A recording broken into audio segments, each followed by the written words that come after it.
Hi, everyone. This is Christina Barr, and you're watching Black Tea News.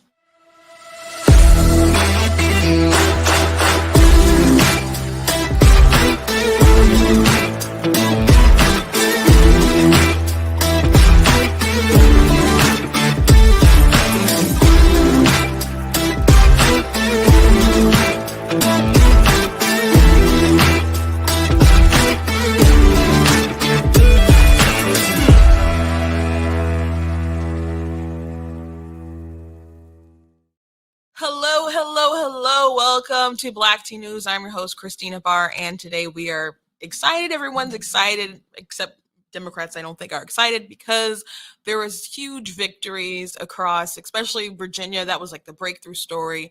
Unfortunately, we did not pull it out in New Jersey, but you know what?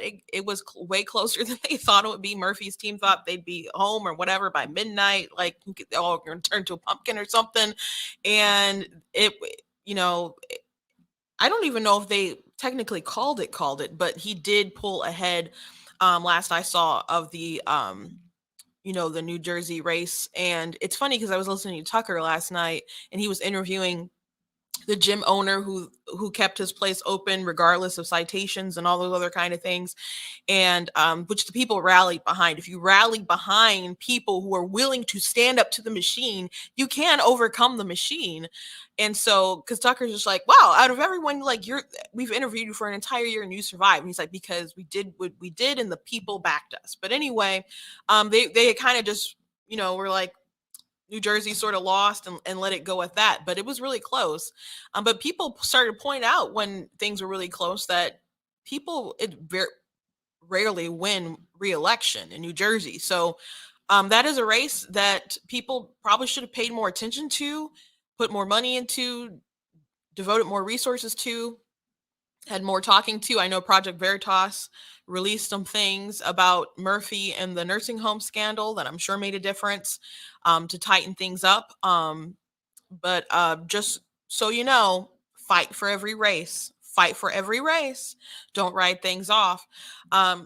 But really quickly before I jump into everything, I guess a sort of happy dance victory and laughing at the Democrats because they're so still ridiculous. They're so ridiculous still. I would like to thank Brighter Michigan PAC for I'm in their beautiful studio. If you don't like the things that I'm saying, you can't complain to them and get me fired. Doesn't work like that. I'm just using the space. I appreciate it. If you're triggered, they don't care. I don't care. It doesn't work like that. God bless you anyway. And also, please, I want to encourage you all to go to blacktnews.com, check out different articles that I've written. I've been covering the school situation in Loudoun County and Merrick Garland and the school board. If you need some resources, you can go to the website. If you need some resources on critical race theory, written pieces on that. All around, go to the website, COVID, so on. Share articles, read articles, be informed. If you like what I'm doing here at Black Tea News, please make sure that you consider leaving a donation at blacktnews.com/donate. Whatever you can do to lend your support is greatly appreciated. Places like Daily Wire, if you're excited about the result in Virginia, that's the Daily Wire had a big play in that. I mean, Matt Walsh went down to Virginia, drew attention when he spoke at the school board.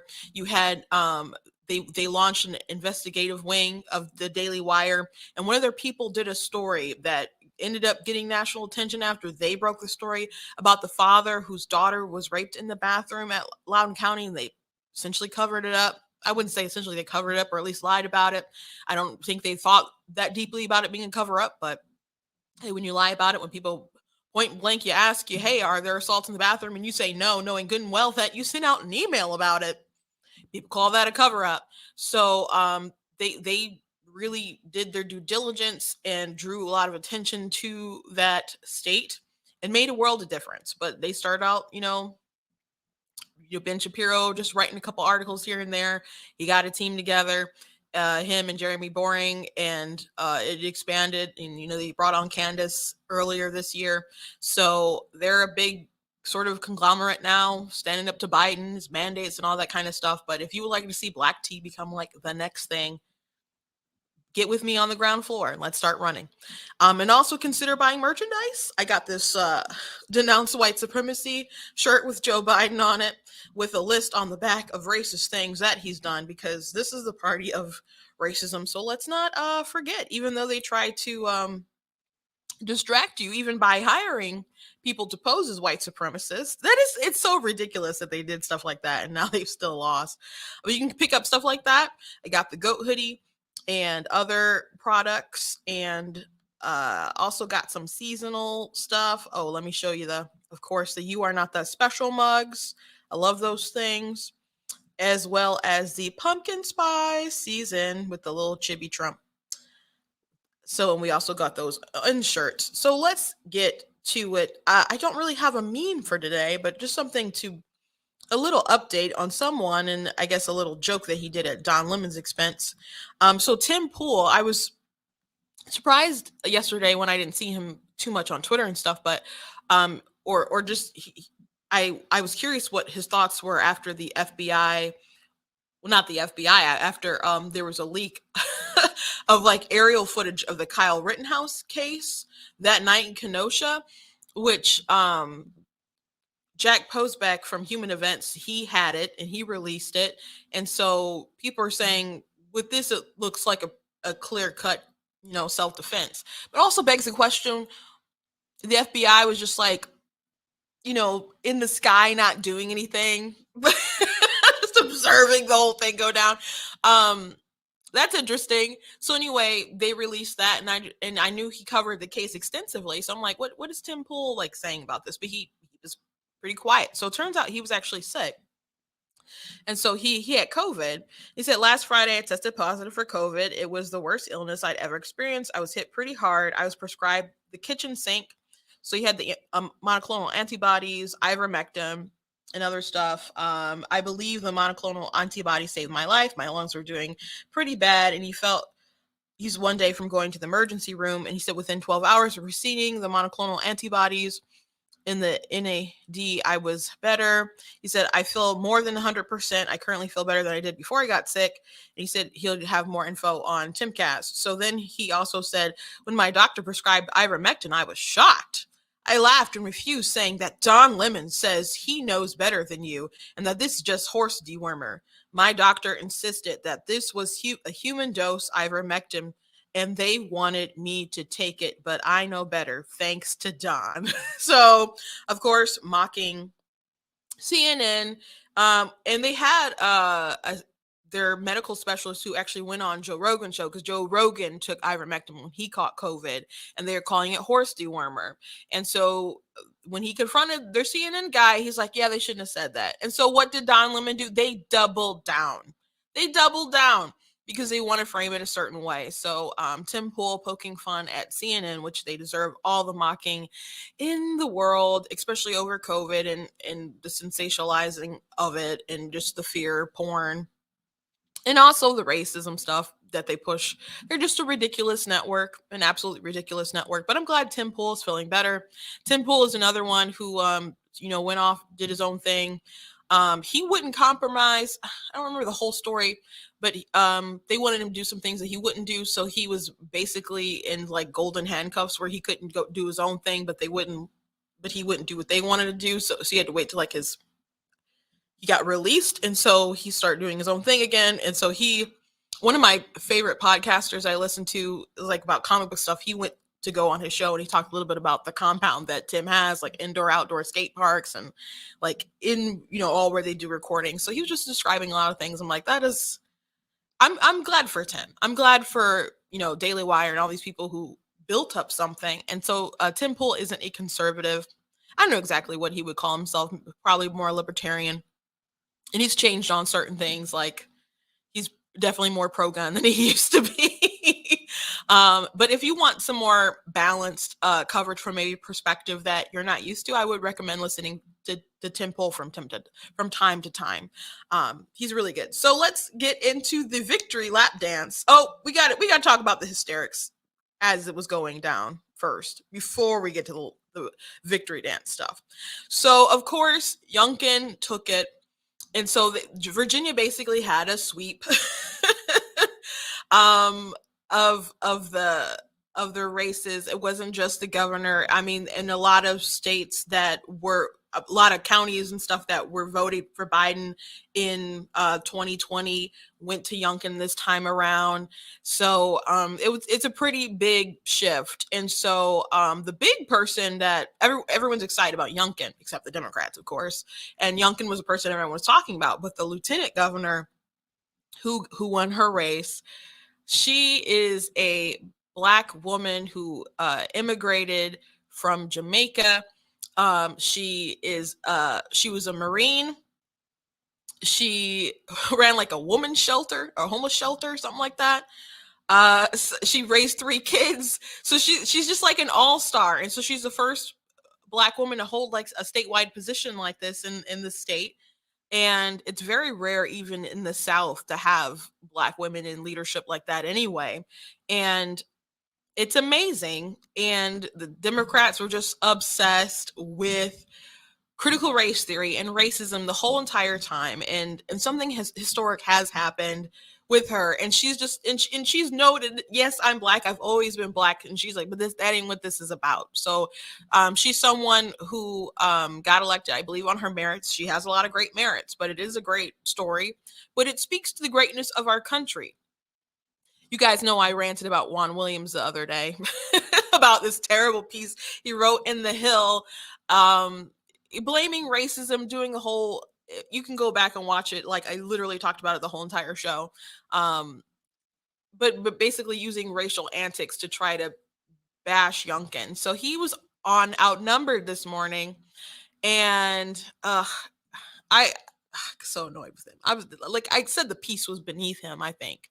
But he was on Outnumbered, and they brought up, hey, you have Wilson Sears, and they actually cut away on the mainstream medias and like the liberal networks when she had her victory speech. Isn't this great? And he's like, yeah, it's a great story, but this is a Republican victory. In other words, she didn't win because people are like, oh, we got to vote for that Black person. She won because Republicans took the night and she was carried in, and it was people voted for Republicans. Okay. So they judged her by the content of her character. They judged her by their, like, people voted with their ideology. Ooh, jeez. I hit a sound button. I'm sorry. It was my long nails. They voted along the lines of their ideology, and they went with someone who they agreed with. They didn't say, hey, there's a Black person. She's got the skin I like. and vote that way. That's not what happened. So, and she's succeeded regardless. So doesn't that say a good thing about America, that Americans can just support people who they like, and people who are minorities can still succeed without their race being a factor? And then if you want to, you can still celebrate history when it's made, but people don't have to keep pandering, and people don't have to keep acting like everything is about race. It has to be so focused on race to get ahead in life, or that we have to dumb down schools, or we have to tweak our justice system and not have neutral laws in regard to race and so on. People can succeed if you just treat them like human beings who are capable. She had a family who came over and immigrated, and a lot of people who immigrate and come over to America want to take advantage of America. Not take advantage, I'm going to get the welfare and other kind of stuff. No, people who see the opportunities, and it's a land of opportunity. They're going to work hard, and they plan to succeed in places maybe where they couldn't have. So they gun for it, they go for it, and she's done a lot of things. She said, I wasn't even American when I went in the Marines. I was still technically Jamaican, but I love this country so much, I was willing to die for it. She's one to look out for. She's one to look out for. And I don't remember a lot of people even talking about her at all. And I'll be honest, I didn't say a peep, but she has a picture of her like holding a gun and like being at the range, and like that's the image that people are seeing of her and spreading around, and she's just unapologetically herself, and it's amazing. And I think she's going to be one to watch. And I think I'm gonna obsess about her a little bit from time to time because she's just amazing. I'm gonna play a little clip of her later, but I want to go back a little bit to like before results were announced and go through a little bit of the panic because it's ridiculous. What do you think the story is here tonight thus far? The story is, I'm not going to call it a blowout because we don't have the final numbers, but I will tell you somebody in high up in McAuliffe's camp who was there with McAuliffe put it this way to me about an hour ago. It's a bloodbath. I'm sure they had a bad feeling because there was polling that started to show that Youngkin was ahead. So it's probably not a total surprise that they lost. But it probably referred to it as a bloodbath because Republicans really took a lot of seats.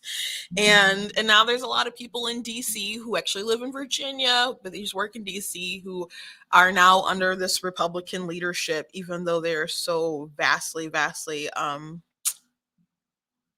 Democrat, vastly left-wing, progressive, and so on. But hey, it is what it is. So they called it a bloodbath. It was a bloodbath.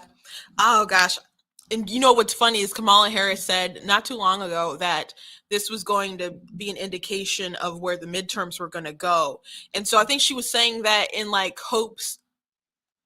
I hope, at least for her intelligence level, she was assuming that the Democrats were going to win. So when she said that, it made sense to her, like in an optimistic kind of way.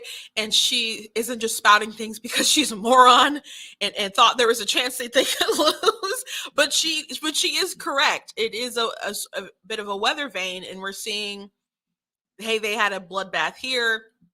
It was close in New Jersey, and then they took some seats in New Jersey. I don't know if they called this race yet, but there was a man who took out the president of the Senate, and virtually it's an uncontested race, kind of. I mean, there was a Republican candidate who I believe at this point has won. I don't know if they announced it, and it was really close. But he only spent like $150 something in the campaign. All races are important. It's important to have names on ballots, regardless of anything that happens. It's one important thing that people don't appreciate that state party did, Michigan Republican Party and stuff, where they made sure there was a name on every single position because you never know what's going to happen. So at that point, people went out and said, "I'm going to vote red." And I kept hearing like anecdotal stuff of like what journalists said when they talked to the voters, and they said, "I've never voted all Republicans, straight party. I've never done it before, but I'm doing it today." And there was one reporter who was out talking to people all day, and there was a man who said, "I am not Republican. I believe in a woman's choice. I believe in climate change," and he listed these things. He's like, "But I have to vote Republican in this case. I can't vote for Terry." So people have had enough with a lot of this nonsense. So people are frustrated, but the Democrats, they haven't learned. They're going to keep pushing nonsense, and I'll show you what I mean. It takes the exhausted voter who wants to vote on what is fundamentally a racist idea, right? That you cannot teach the truth about Thomas Jefferson. You must give encomiums to Thomas Jefferson in school. Otherwise, that's critical race theory. If you even talk about enslavement, that's critical race theory. Anything that makes a white parent uncomfortable is critical race theory. And you're absolutely right. He's been very subtle and very slick. That Toni Morrison ad was too much of a blunt hammer. But everything he did up to then, I totally agree with you. He's found a way to launder a pretty racist trope, this idea that we cannot talk about America's history because it hurts my feelings. He's turned that into a campaign. And I think what Democrats have to worry about is if he succeeds and he wins, that is going to be the campaign model for every single Republican that's running in 2020. Well, I mean, even if Youngkin comes close and doesn't win, it still will be. I mean, to have the Fox News Channel, our friends at the Fox News Channel, building their programming, particularly their primetime programming around this for months. They're building a campaign platform for conservative candidates to run on it everywhere, even though it's not actually taught anywhere, even though it's not a real thing. I mean, there's nothing you could pay for in any campaign that would equal the kind of free help you'd get from that sort of conservative media. Just fire. Oh, it's not really a real thing. Well, then why was it listed on the Virginia Department of Education's website? Why? If it's not real, it's being taught anywhere. And they're right. It is going to be like the pathway going forward, and Republicans are going to keep talking about it. So the curious thing is, why are Democrats gung ho on supporting it? Why are they gung ho on supporting it? It doesn't make any sense. It doesn't make any sense. Especially, like, why do you have people saying it's not anywhere, yet having like teachers union saying we're going to fight to defend it? Why? If it doesn't exist, like, I don't have to argue with you all day about Santa Claus. What do I care? You're just doing it for marketing ploys or whatever. Now, some people are very passionate, like they want their, Santa looking a certain way and so on. But I'm just not gonna be passionate about something that like it is not like real. Or the Easter Bunny. I know people get very passionate about Easter time, like it's Jesus is the reason for the season in both accounts, and we don't need to be talking about bunnies and Santa Claus and so on. There are people who get pretty passionate about it, but if you said the Easter Bunny is in the schools, like, I'd be like, the Easter Bunny doesn't exist. Well, somebody did dress up as the Easter Bunny, but the Easter Bunny's not harmful. CRT is. They defend it because they want to, not because it's not there. So but there's just more examples of their madness. I think we know the answer to some of this. I watched Glenn Youngkin's interviews on Fox News, and he did nothing that he did not. I mean, he worshipped at the altar of Donald Trump on Fox News. He flew an insurrection flag at his rallies. He simply didn't. He played dumb about a Zoom rally. He did not really put much distance between himself and Donald Trump on the big lie or the deadly insurrection in which police officers were maimed by flagpoles. So I think that the real ominous thing is that critical race theory, which isn't real, turned the suburbs 15 points to the Trump insurrection endorsed Republican. What do Democrats do about that? First of all, why are they saying it's not real? That's just gaslighting way too far. When you use absurd absolutes, that's just confirmation bias. It's not even confirmation bias. She's just lying to people. Of course it's real. Now, I think she means it's not taught in schools, like it's not a real issue, but it is an issue. Parents are obviously concerned about it. You had parents going to school board meetings and saying, hey, my child was crying and upset because they had a history lesson and wants to know if white people are evil. So it's definitely real to a lot of people. So gaslighting, pretending like it doesn't exist, doesn't make in no sense whatsoever. And again, you can't say it's not being taught in schools when it's literally on Virginia's Board of Education website. It was literally there. Stuff about critical race theory. And also, again, please go to blacktnews.com. I wrote an article about how, yes, it is in schools. It's not exactly, do they want to teach it point by point, break it down for you all and have your kids like some kind of expert? No, not necessarily, but they do teach critical race theory insights. And Kimberly Crenshaw was on MSNBC, was on Joy Reid's show, talking about how if it was in schools, I'd know about it. Explain stuff like this, where you're part of organizations that teach about how they have critical race theory insights. So they do teach bits and pieces about it, and so behind closed doors, they admit it. They praise it, they push it, and why wouldn't they? Why wouldn't Kimberly Crenshaw push the thing that she made? She's also like the person who did like intersectionality stuff. So we just got so many great things from her. This is another thing she was a part of. Also got stuff about critical race theory. So it's not really a secret, but it's something they'll lie to you about, but they know, like, when they get in their dark room corners, that they are pushing it and they like it because they've already subscribed to this worldview. Do I think everybody on MSNBC and all these Democrats are really for it. No, but they keep pushing it regardless anyhow. And you guys know I had an experience, and I wrote an article about it, talked about it on the show. I went to a picnic that was the Oakland County Democrat Party picnic. The governor was there, lieutenant governor was there. I'm sorry, not the lieutenant governor. The AG was there, and the Secretary of State was there. And a Supreme Court justice was there, Michigan Supreme Court justice, the Democrat Bernstein was there. And there was a conversation about critical race theory. Then they mentioned, hey, we need to get people involved in the school board because these people have the critical race theory and all this other stuff that they're pushing, the mask. And so I felt compelled to talk to the chair when it was over. And I'm like, are Democrats really going to push, like they're ready to die on this hill? Because this is an issue that's getting people pretty fired up. And I've looked at the demographics of people of critical race theory. And yes, it is a lot of white people who are against it because white people are just the majority. But if you look at other races, there's considerable amount of Asian people and Hispanic people who don't like it. The only race that is like seems to be for it are Black people. And once you really start explaining what it is, I think everyone will be against it. So I'm like, is this a hill Democrats want to die on? So I'm asking a question, but I'm giving really good advice, really solid advice. And she's like, oh, well, it's racism. I said, no. Critical race theory is racism. I said, I don't know how much you've looked into it. And then she said, I haven't. So they're willing to push it, but they don't know what it is. Not really. They haven't really looked into it, haven't read on it, etc.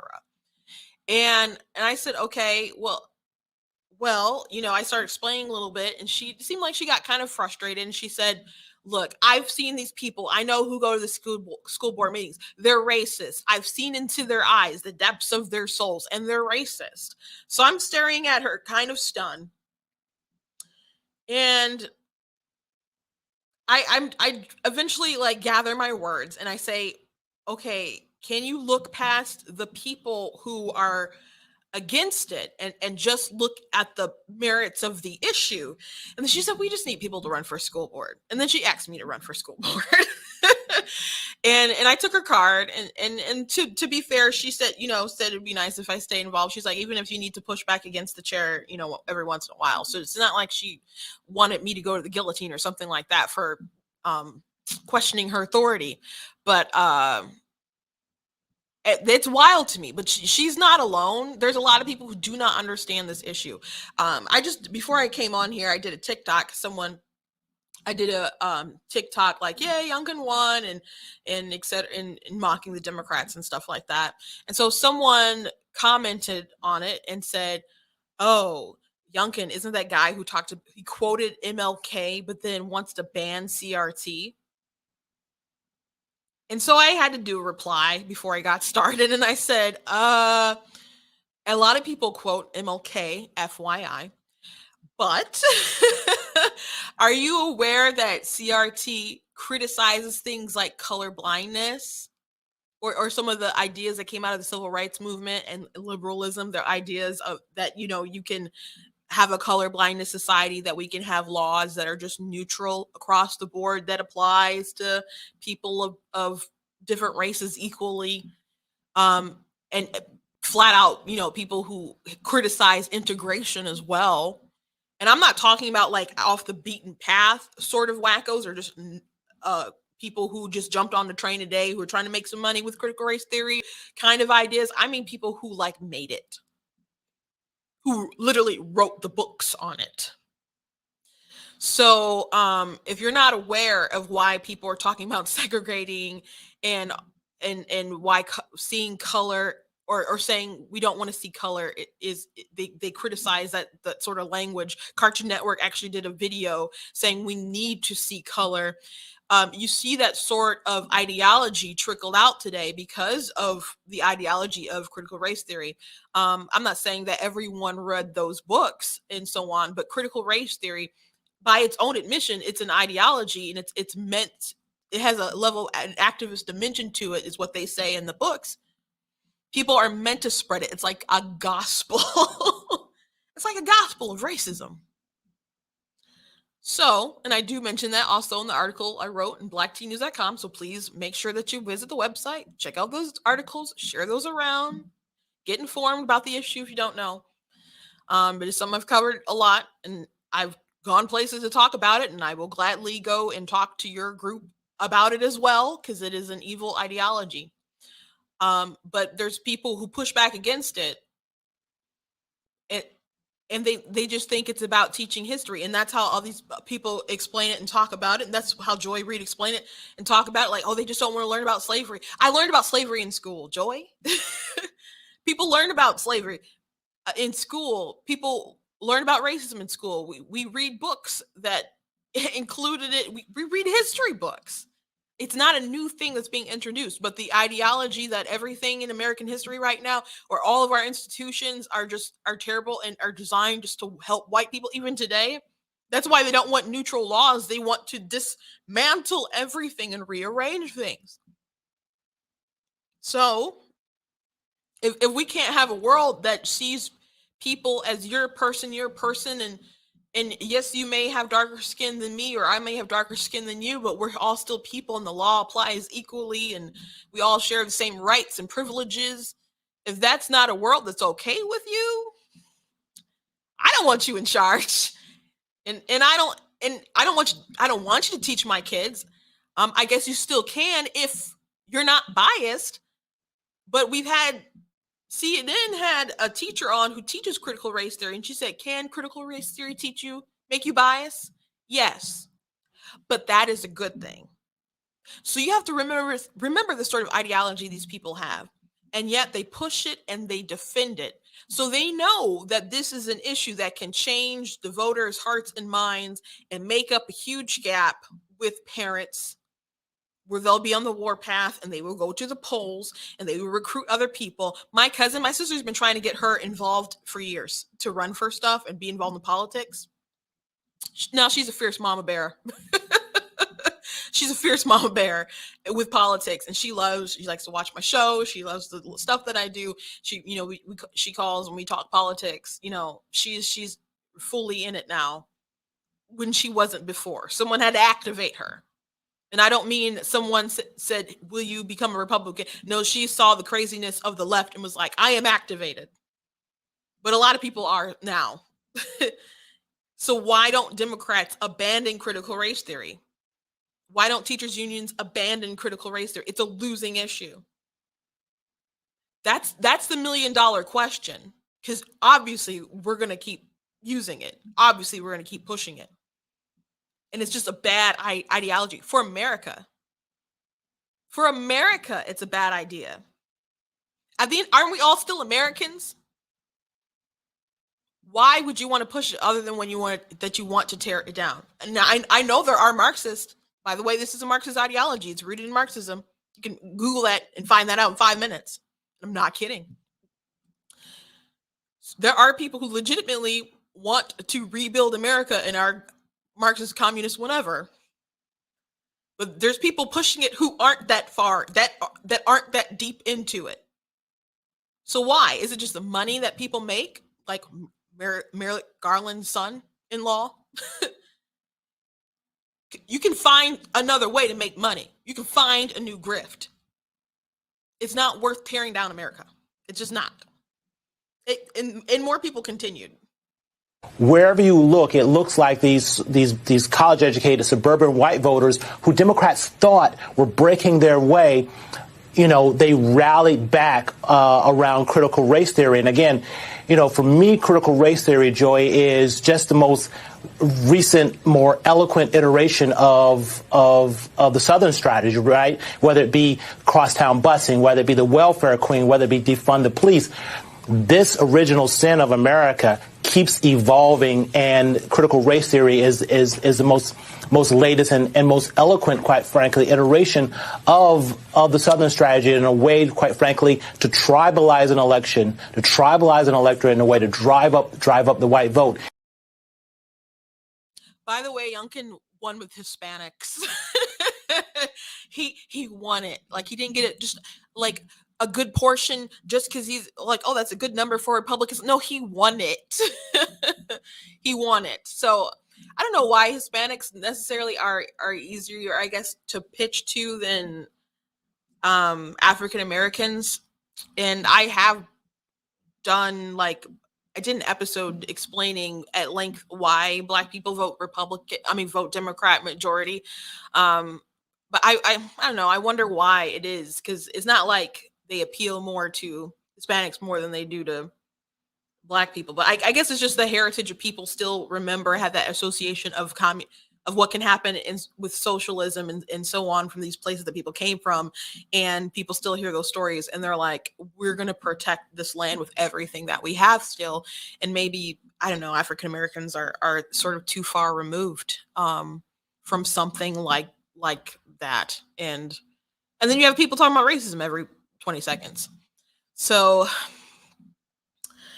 if they want to keep pushing it, they can keep pushing it, but Republicans are going to win. I want people to wake up, and I don't want this craziness to be in our schools, to be in our TV shows, to be in corporate America. I really don't. And I would like everyone to just stop and get a clue. But in the sense that I want to win, y'all keep doing it. We're just going to win, because this is a strategy. It's a working strategy. It's a winning strategy, because CRT is poison. People who learn about it see that it is poison, and people would only defend it for, I don't know, for money, for ideology, but get a clue. And maybe they will get a clue, because they were doing the whole defund the police thing when it was hot, when they were doing the BLM marches and riots, really, but they didn't want to call it riots. And it was hot then, and people were pushing it, but then people saw that it was poison, and they're like, we really don't like our communities burning. And they were like, well, actually, it's Republicans who don't want to fund the police. And it's like, well, how do you figure that? And Jen Psaki did one of her circle back roundhouse kicks and was like, well, they didn't support the American Rescue Plan, and people can use that money to fund police. Well, one, that was supposed to be for COVID stuff. And that was actually why they didn't want to vote for it, because it clearly wasn't a COVID bill. So now you're admitting it wasn't actually a COVID bill, which they already knew. We already knew. And now you're saying because they could apply it to police departments, but they could also apply it to, I don't know, transgender stuff. But that's their logic that they're trying to spin, where they're trying to make it seem like Republicans were defund the police, when there's literally videos of Joe Biden saying he'd be open to defunding the police. Literally videos of this. It was in a Now This interview. I have the clip. I don't have it right now to air it for, but I promise you I have the clip. So Van Jones also said something bonkers too. So I'm going to play Mr. Van Jones, who is famous for election night overreactions. First of all, it's not over. You do have the grassroots folks out there fighting for this on the Democratic Party side. The stakes are high. When this election is over in Virginia, we will know. Have we seen the emergence of the Delta variant of Trumpism? The Delta variant of Trumpism. In other words, Youngkin, same disease, but spreads a lot faster and can get a lot more places. He just called Youngkin a disease. Republicans a disease. I know he named us two specific ones, Trump and Youngkin. But that's so divisive. They think we're divisive, and it's another deplorable moment, sort of. So is it going to spread the Delta variant of Trumpism? Youngkin is not Trump. Youngkin is not Trump. I know they kept saying Trump, and they really want to go against Trump. They want to keep fighting against Trump. And even if Trump, I don't really think that Trump is going to necessarily run again. I'm not convinced of that. Other people are pretty convinced of it. I'm just not, for reasons. But even if he did run again, and I'm not saying it'd be winnable or not, but you'd have to assume, because things are really bad right now, that there'd be at least some people who would wake up and say, you know what? My gas was cheaper under Trump. Biden told me he wasn't gonna mandate all this vaccine stuff, but he did. Trump said we can't let the cure be worse than the disease? And the Democrats are the ones who wanted my baby shut down, which lockdowns and the pandemic was a big thing for people voting red, by the way. People didn't like all of the hostility towards the kids. So not everybody just understood and did what they were told. I mean, I guess many of them did, but they still showed their grief. They aired their grievances at the polls. So there's that. But people can see like that there's a difference. There's some people like on TikTok and they're young dumb kids and they'll sometimes people will like want to debate and they'll have this stuff in the background what they believe and they'll say Biden is bad but he's better than Trump. And I think that's their way of just like I don't want to defend Biden, I don't want to talk about it. But they won't really come out and do hit pieces on Biden about the bad stuff that he's doing, really though. So they're not being fair in their criticism, and I don't expect them to because they're hacks or whatever. But they'll say he's better than Trump, but he's still bad to get away from just admitting that Biden is bad. But he's not worse than Trump. And I'll have to lay out, I guess, a big list to sort of, maybe there'll be an episode or an article or something when I lay out the comparisons to it. But Biden is obviously worse than a lot of people, most people who've been president, even within just 9 months of time. Even within just 9 months of time, he's bad. So even if Trump runs again, are you going to be able to run the same, oh, he was a racist, terrible, sexist person? I think people will still be more concerned about January 6th and the drag out of the election results than they actually would be about all this other sort of accusations that they lodged against him that a lot of people worked the entire time to try to debunk. And as far as like allegations with like racism and stuff like that. So I don't even think the same anti-Trump thing would work like how they used it before. And you know what? The Virginia Democrats, they actually had an ad that they put out that they paid for that was just a mailer of Trump saying good things about Youngkin, and they just thought that was their like such a big diss, I guess, which is crazy. And they're just like endorsed by Trump. Glenn has my complete and total endorsement. They said this guy is like Donald Trump. I said, thank you very much. President Trump represents so much of why I'm running, said Youngkin, I guess. Glenn will truly make Virginia great again. We'll take back Virginia. Imagine just paying money for this. Like it's stuff with Trump on it, obviously. So they're hoping that people will get this, pick it up, and I don't know, they'll see Trump and they'll immediately catch on fire, just start smoking. The smoke detectors will go off. There'll be, sprinklers and stuff, and they'll be like, oh my gosh, Youngkin is just like the devil. And then they won't vote for Trump. But obviously that doesn't happen because that's a magical, silly scenario. But why would you send out a mailer just had a bunch of like positive stuff, even if it's from someone that people allegedly hate? Again, people might pick up that mailer and be like, you know what? My gas was cheaper. My gas was cheaper. I think we should have had kids in schools. And maybe they start thinking about some of the culture war stuff. And you're like, you know what? I still don't like him. I still hate him to this day. But I don't like Joe Biden. So imagine paying money for this. Insanity. Total insanity. So let's go back to Mr. Van Jones. If you don't recall, in 2016, when Trump won, he said America was experiencing a white lash, which I thought was so offensive and stupid.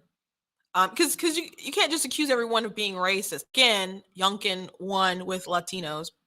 You can't just accuse everybody of being racist because the race didn't go the way that you wanted it to go.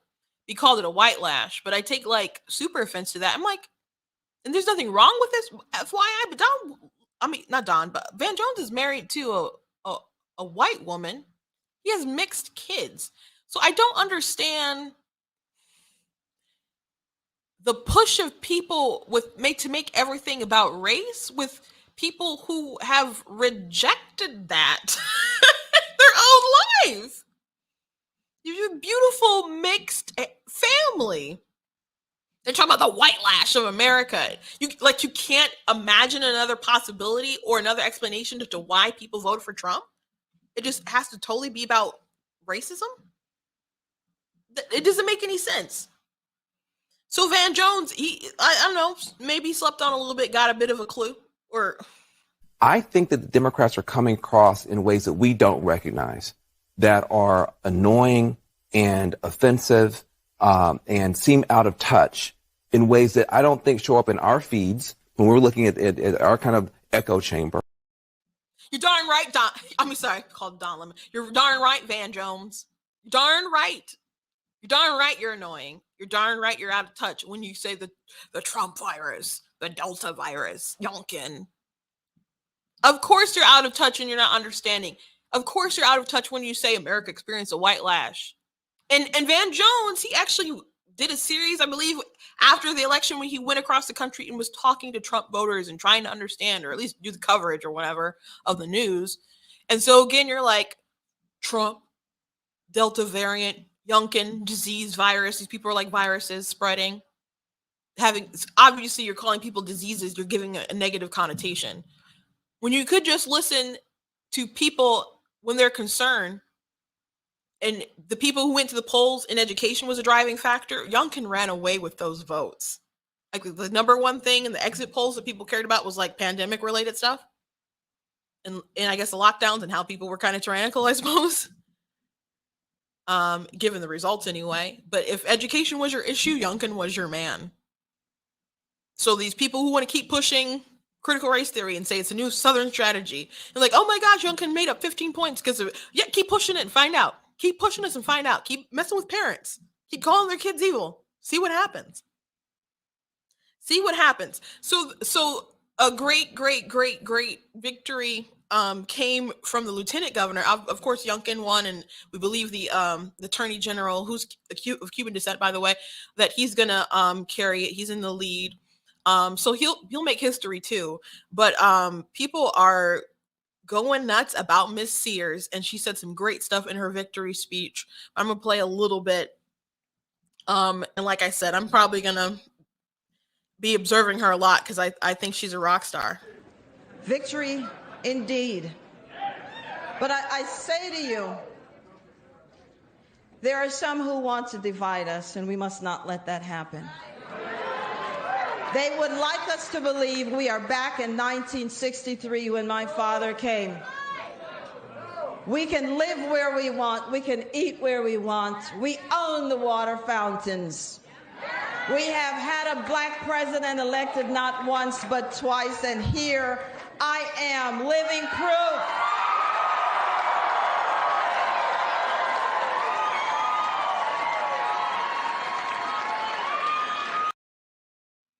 We can live where we want. We can eat what we want. We can own the water fountains. I just love that. Oh my gosh, she's a whole mood. She's a whole mood. I love this woman. You know, she's not afraid of her guns. She proudly posed with them, defender of the Second Amendment. She immigrated from Jamaica, so she's an immigrant.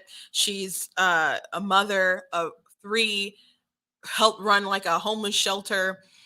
She's served in the Marines, and again, she was still a Jamaican citizen when she did that, but she said she loved this country so much that it was worth dying for. So she's made history herself, winning the statewide position, and it's great. It's really, really awesome, considering who they're replacing.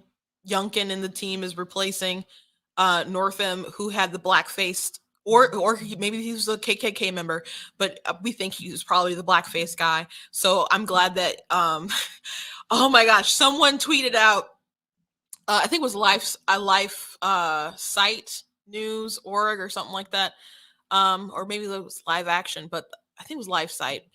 but they said, who's going to make Northam comfortable until Youngkin is inaugurated? And if you're unaware, that's what he said about babies who survive abortion will make them comfortable. And then the family will decide what to do. So he's disgusting. And I'm glad a Republican has replaced this disgusting person. And when they were talking about getting rid of him after the controversy with the yearbook, Justin Fairfax, who's a lieutenant governor, he's Black, but he got caught up in a sexual assault scandal, which was interestingly timed. Interestingly timed. So now they're like, well, Justin might have to step down, not Northam. You might have to get rid of Justin. And when they were campaigning, by the way, I mentioned this the other day, they did not have his, in some areas where they thought was more racist, they didn't have his picture on there because they didn't want people to know a Negro was running on the Democrat ticket. So that's where they are. So maybe that's why they're obsessed with race and think everyone else is obsessed with race, because they have a lot of issues over there. But over here, we may elect someone of color like Miss Sears, but she's going to have great credentials. And as Juan Williams said, and he didn't mean it as a compliment, but he said it's a Republican victory. Yes, it is. People voted for an ideology or a path forward that they thought was going to be better because they didn't like where they were going, and it wasn't about someone's skin color. And that's amazing. I think that's beautiful. And Black people can still succeed in America without people even minding that they're Black. We don't need CRT and your little dumb hand ups and handouts and stuff. We can do it ourselves by just being ourselves. So that is the show for today. I hope you liked the leftist tears today. In the outrage they had tomorrow. I want to congratulate everyone who won in local races. My mayor race didn't go the way I wanted, which it wasn't a surprise at all. A friend of mine, Robert Donovic, won his race and city council race. So congrats to him if he's watching. So I want to thank everyone who decides to go out and run, and everyone who did go out and vote. We know these like sort of really local elections, people don't vote as much as like in the midterms and the presidential elections, but they're still important. So thank you for doing your civic duty. Please go to blacktnews.com and check out different articles that I've written. Please check out the content that I have. Please check out the different merchandise that I have, like the It's Money, My Money, My Business shirt. If you are pro-life, that is a good one to have. If you want something for your leftist friends to cry into, because this episode probably triggered them, so please get a You Are Not That Special mug. And also consider like stuff with black tea on it. Got other cool stuff that you guys can check out. And if you do want to see Black Tea News grow, please consider going to the website and giving a donation at blacktnews.com/donate. Again, I want to thank Brighter Michigan PAC for being a sponsor. And again, thank you guys for watching. Make sure that you are liking, subscribing, sharing. All of my social media handles are at Black Tea News on Instagram, Facebook, YouTube, TikTok. The only one that is different is at Twitter, and Twitter is at True Black Tea. God bless you guys.